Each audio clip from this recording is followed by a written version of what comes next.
नमस्कार। आज मैं फिर आपके सामने अपराध की एक और घटना लेकर आया हूँ। आज के अपराध की घटना पुरानी है, बहुत पुरानी है। राज्य है राजस्थान और जिला है जालौर। हुआ कुछ यूं कि 4 जुलाई 2007 को जालौर कस्बे में हल्ला मचा। घर के मालिक अपने किसी काम से पिछले दिन यानी 3 जुलाई को बाहर गए हुए थे। 4 जुलाई को सुबह 8 बजे जब वो अपने घर पर पहुंचे, घर का दरवाजा बाहर से भिड़ा हुआ था। उन्हें लगा भीतर से बंद है, आवाज दी, कुंडी खटखटाई, लेकिन जब भीतर से कोई जवाब नहीं आया तो हल्का सा धक्का देने पे दरवाजा खुल गया। भीतर गए। भीतर की हालत देख के वो बुरी तरह कांपने लगे। उनके 2 बेटे, 1 बेटी और पत्नी घर में खून से लथपथ पड़े हुए थे। एक बार तो वो बिल्कुल संज्ञा शून्य हो गए, किंग कर्तव्य मूढ़ हो गए कि क्या करना चाहिए। उन्होंने शोर मचाया, पूरा मोहल्ला इकट्ठा हो गया। किसी की समझ में नहीं आ रहा था कि क्या हुआ है। पुलिस को सूचना दी गई। पुलिस दल बदल वहां पर पहुंच गई। सीनियर अफसर्स पहुंचे। पुलिस के पहुंचने पर गांव वालों ने ये देखा कि एक बेटा तो मृत हो चुका है। एक बेटा, एक बेटी और पत्नी, इन तीनों में कुछ हरकत बाकी है। इन तीनों को लेकर पुलिस पास के अस्पताल पहुंची। अस्पताल पहुंचने पर उन तीनों का इलाज शुरू किया गया, पत्नी का और एक बेटा और एक बेटी का। इस बीच में सारे सीनियर अफसर्स पुलिस के मौके पर पहुंच गए। मौका देखकर ये बिल्कुल नहीं लगा कि घर में लूटपाट के इरादे से ये घटना की गई है। सारा सामान, सारी अलमारियां, लॉकर, चाबियां, सब कुछ अपनी जगह पर इंटैक्ट थे। तो पुलिस को ये संभावना, जिसको वो कहते हैं कि रूल आउट हो गई, या ये संभावना से पुलिस ने इनकार किया कि लूटपाट के इरादे से ये घटना हुई है।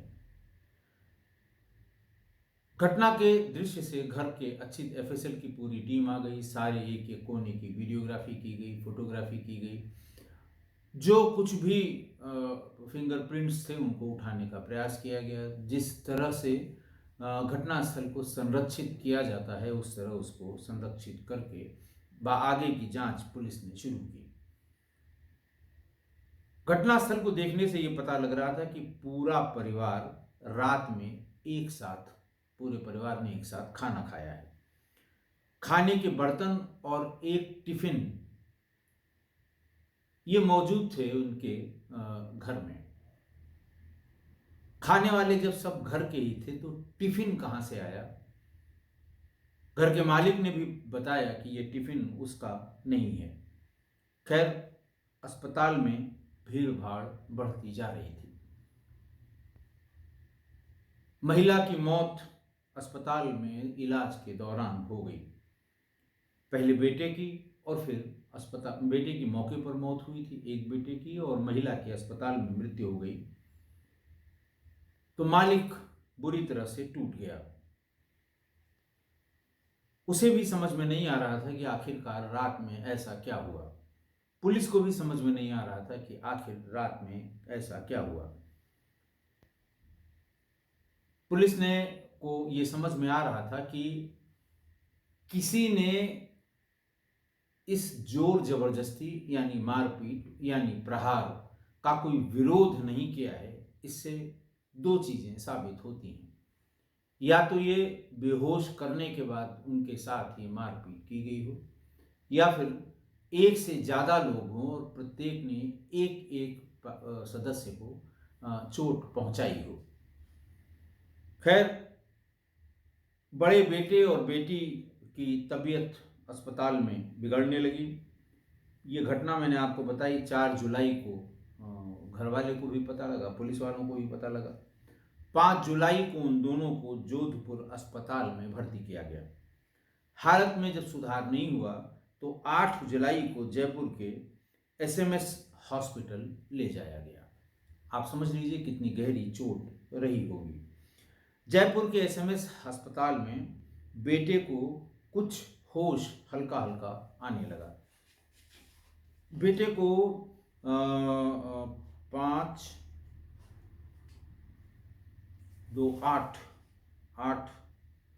9 जुलाई को बेटे को इतना होश आया कि इस तरह को होश आया कि थोड़े थोड़े और छोटे छोटे सवालों का जवाब वो पुलिस के देने लगा।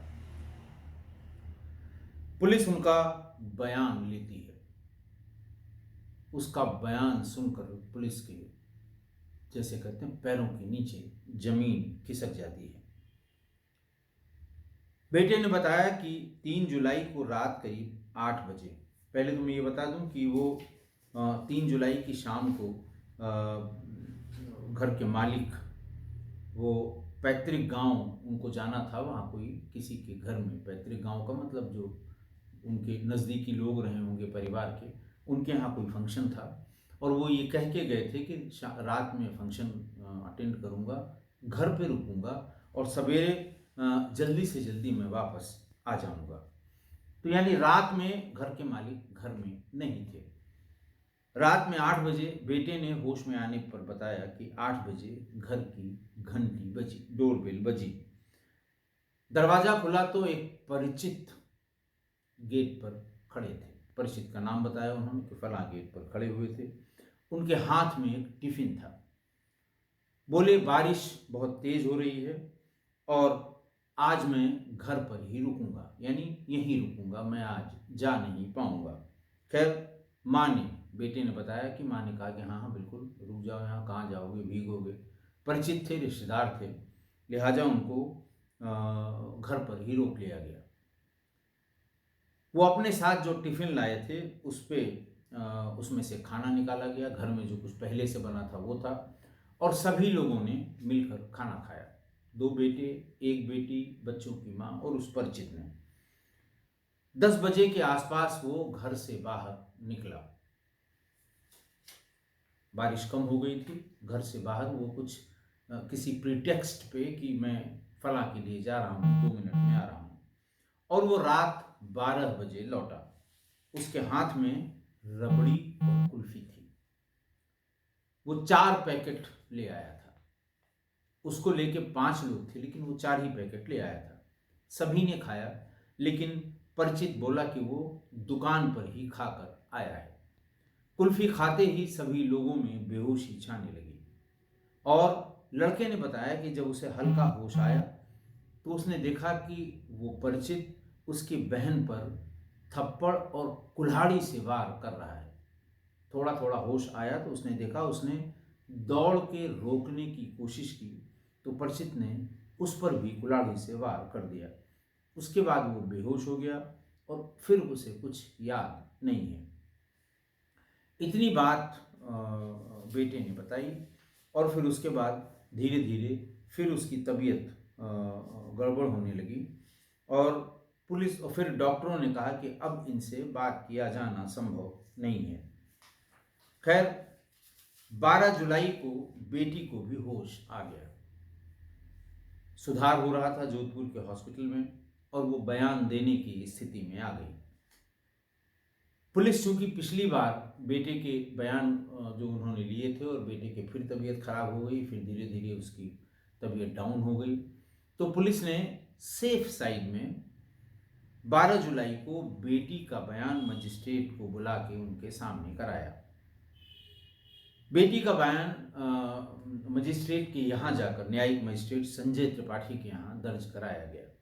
बेटी ने बताया कि 3 जुलाई की रात एक परिचित घर पर आया था। वो भीगा हुआ था। रात में उसने घर पे ही रुकने की इच्छा जताई। माँ ने भी घर पे रुकने की हाँ कह दी। बेटी ने बताया कि परिचित से पारिवारिक रिश्ते थे। वो उसे भाई मानती थी। हर रक्षाबंधन में उसे वो राखी बांधती थी। रात को कुल्फी खाकर जब सब बेहोश हो गए और उसे भी जब बेहोशी छाने लगी तो परिचित ने उससे कहा कि मैं तुमको बहुत प्यार करता हूं, अगर वो अभी शादी के लिए हाँ कर दे तो वो अपनी पत्नी को छोड़कर उसी से शादी करेगा। बेटी ने कहा कि लेकिन मैं तो तुम्हें भाई मानती हूँ, मेरे अंदर इस तरह का कोई भाव नहीं है और मैं शादी के लिए हाँ कैसे कर सकती हूँ। इस पर वो गुस्से में आ गया और उसने कहा कि अगर वो हाँ नहीं बोलेगी तो अभी उसके पूरे परिवार को खत्म कर दूंगा। लड़की ने कहा, बेहोशी हल्की हल्की मुझे आ ही रही थी और मैंने देखा कि सभी लोग सो रहे हैं, मेरे हल्ला करने या चिल्लाने का कोई फायदा नहीं है। लेकिन फिर भी लड़की उसे ना ही कहती रही। पहले वो धीरे धीरे बात करता रहा, फिर आवाज थोड़ी थोड़ी ऊंची हुई, फिर उसके बाद जैसे होता है गर्जने वाली आवाज कि अभी हाँ कहो नहीं सब लोगों को मार दूंगा। बार बार ना बोलने पर भी वो घर के भीतर जाकर कुल्हाड़ी ले आया। उसे पता था कुल्हाड़ी कहाँ रखी हुई है। उसने पहले कुल्हाड़ी से मां पर हमला किया। एक भाई की गर्दन पर कुल्हाड़ी मारी और दूसरे भाई के पैर में कुल्हाड़ी मारी और ये कहता रहा कि ये सारे मारे जाएंगे, नहीं तो हाँ कर दो। उसने कहा, बिल्कुल हाँ नहीं कहूंगी, तुमने कुछ छोड़ा नहीं है, मेरी माँ को, मेरे भाई को, मेरी बहन को मार डाला है। तब उसने उसकी गर्दन पर कुल्हाड़ी से वार किया और वहां से भाग गया। भाई बहन के एक जैसे बयान पर पुलिस ने संज्ञान लिया। पुलिस की समझ में आ गया कि दोनों की बात अलग अलग हुई है। 9 तारीख को जब लड़के ने अपना बयान दिया था बेहोश होने के पहले, तो उसने भी ठीक यही बात की थी और 12 तारीख को जब लड़की ने बयान दिया तो भी ठीक वही बात हुई थी। भाई के बयान के बाद ये पूरा राज खुल ही गया था। पुलिस उसको परिचित को पकड़ ले आई थी। लेकिन दुखद बात इसमें ये रही कि 24 जुलाई को भाई और 27 जुलाई को बहन की जयपुर के अस्पताल में मृत्यु हो गई। यानी माँ, 2 भाई और एक बहन, ये सब एक एक करके सभी की मृत्यु हो गई उन्हीं चोटों से जो उस परिचित ने कुल्हाड़ी से पहुंचाई थी। पोस्टमार्टम रिपोर्ट में भी शरीर में जहर की पुष्टि हुई और उसने ये बताया कि वो जब कुल्फी और रबड़ी ले आया था तो उसने पहले खरीद लिया था नींद की गोलियां। नींद की गोलियों के ऊपर जो फॉयल होता है, उस फॉयल के ऊपर से चोट करके, पत्थर की हल्की हल्की चोट करके उनका फॉयल के भीतर ही वो उनका पाउडर बना लिया था। फिर एक एक करके फॉयल के भीतर से वो पाउडर रबड़ी और कुल्फ़ी दोनों पर डाल दिया था और उसके बाद वही किया जो मैंने आपको घटना में बताया। मामला जालौर की फास्ट ट्रैक कोर्ट में चला। 28 सितंबर 2010 को दोषी युवक को मृत्यु दंड की सजा district and sessions court Jalore में सुनाई गई। इस सजा के खिलाफ उसके वकील ने हाई कोर्ट में याचिका दायर की और सुनवाई के बाद 4 मई 2011 को मृत्यु दंड को आजीवन कारावास में बदल दिया गया। हाई कोर्ट के आजीवन कारावास के इस फैसले के खिलाफ सुप्रीम कोर्ट में अभी भी उस व्यक्ति की, उस हत्यारे की याचिका पेंडिंग है। आज की घटना देखिए, मैंने किस्सा गोई श्रेणी में, किस्सा गोई सीरीज में बहुत सी अपराध की घटनाओं में बार बार ये बताया है कि जिस घर में भी लड़की या महिला, जवान लड़की खासकर या महिला हो, वहां पर किसी को भी फ्री एक्सेस नहीं देनी चाहिए। किसी को का मतलब किसी को, चाहे वो रिश्तेदार हो, नात हो, हित हो, परिचित हो, दोस्त हो, किसी को भी फ्री एक्सेस नहीं मिलनी चाहिए। गाहे बगाहे अगर किसी को किसी काम से आना भी है तो उसे घर के भीतर तभी इंटरटेन किया जाए जब घर के वरिष्ठ, घर के बड़े मर्द घर में मौजूद हों। ऐसा कभी, ऐसी लिबर्टी कभी नहीं दी जाए कि घर में मर्द नहीं है, घर का बड़ा या बुजुर्ग बाहर चला गया है और फिर वो धड़धड़ाते हुए भीतर चले गए, चाय भी बनवाई और खाने की भी इच्छा व्यक्त की, आप उसको खाना भी खिलाइए, चाय भी पिलाइए और वो घड़ी देखकर इंतज़ार करे कि मर्द या वरिष्ठ उनके कब आएंगे और उसके पहले चला जाए। ऐसी हरकत अगर कोई करता है तो आपको उसे तुरंत भांप लेना चाहिए कि उसकी नीयत में कहीं न कहीं खोट है। इस घटना में शामिल अभियुक्त भी बहुत ही नज़दीकी रिश्तेदार था। घर में फ्री एक्सेस इसी कारण हुई कि वो रिश्तेदार है, अजनबी नहीं है। एक कारण और था कि वो शादीशुदा है। मतलब किसी पुरुष का शादीशुदा होना, लोग ये मानते हैं कि शादीशुदा है तो चरित्र का, चाल चलन का ठीक होगा, लेकिन उसका किसी भी पुरुष का शादीशुदा होना उसके सदचरित्र होने का प्रमाण पत्र नहीं देता।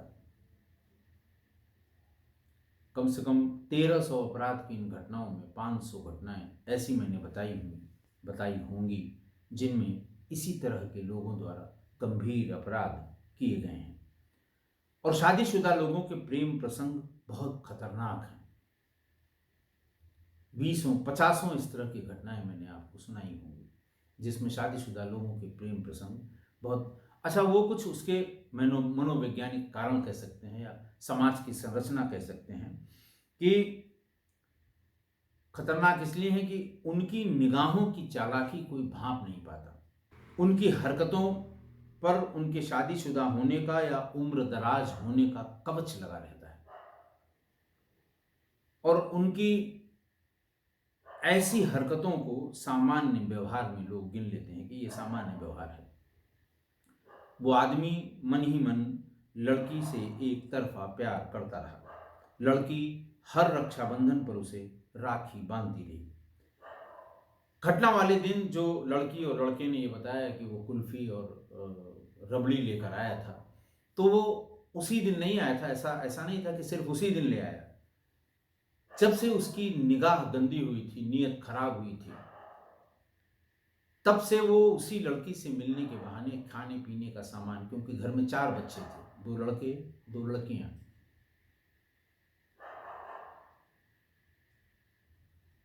तो वो खाने पीने का कोई ना कोई बातचीत में अंदाज लग जाता है। कौन चाउमीन ज़्यादा खा रहा है, कौन फ्राइड राइस कौन खा रहा है, कौन तमाम और नए तरह के व्यंजन चले हैं, किसको कुल्फी पसंद है, किसको आइसक्रीम पसंद है।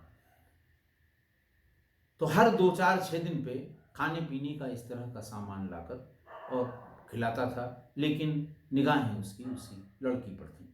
घर वालों के साथ जो भी वो ले आता था, लड़की को वो जरूर उसके लिए कुछ अलग से ले आता था, खिलाता था। अब ये भी समझ में नहीं आता है, वैसे देखिए घर में माँ जो होती है, माँ की आंखें सबसे तेज होती हैं, बिल्कुल एक्सरे की मशीन होती है, और खासकर अपने बच्चों के प्रति।